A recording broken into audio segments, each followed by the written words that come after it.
I think, generally speaking, making decisions solely based on emotions um, is generally a net negative. I think, in the past few weeks during class, we've learned just how biased and flawed our cognitive process is. One example of that showing up is, you know, our overly um, reliance on the present and how we don't think about the future. But when people who smoke, eh, despite the fact that there's a lot of research showing how negative smoking is for you, but because of the emotions of yearning in the present, because of addiction, because of whatever positive feelings you're getting in the present, um, you're doing something that could potentially really, really harm you and prevent you from having the quality of life that you want in your future. So I think, in this class, we've learned a lot about our biases, about certain flaws and shortcuts that our brain tend to take in making decisions and in preserving what we think of ourselves that could potentially, really direct us to not the best decisions.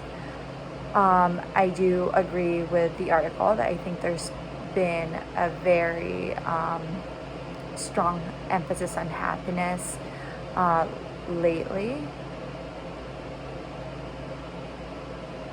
And I think, generally speaking, it is a good conversation to have. I think it's great that we're starting to sort of move the needle a little bit, because I think for a very long time we've really just put overemphasis on financial gains, capitalistic endeavors, and collectivistic mindset without really,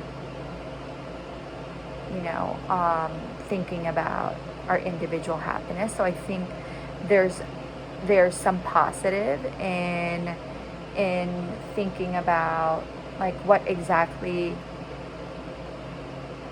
what makes people happy, what makes society happy, and there's some positive aspects of that. So we're not just hustling through life.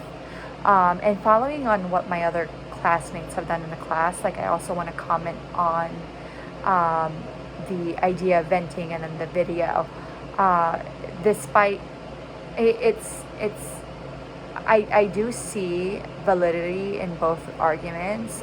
Personally speaking, like, right after a really sort of hard breakup that I've had, I started taking up boxing, and I realized just how helpful that was in releasing sort of this, like, pent up extra energy that I had.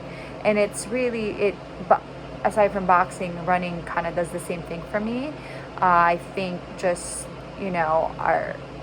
my body, if I'm not moving, sort of stores all these energy that ends up coming up as, like, anxiety, or bringing up my anxiety, even though really sometimes there's nothing really going on. And I think just any sort of physical, like, activity that gets your heart pumping and gets your energy flowing and your blood flowing and your extra energy out is a good thing.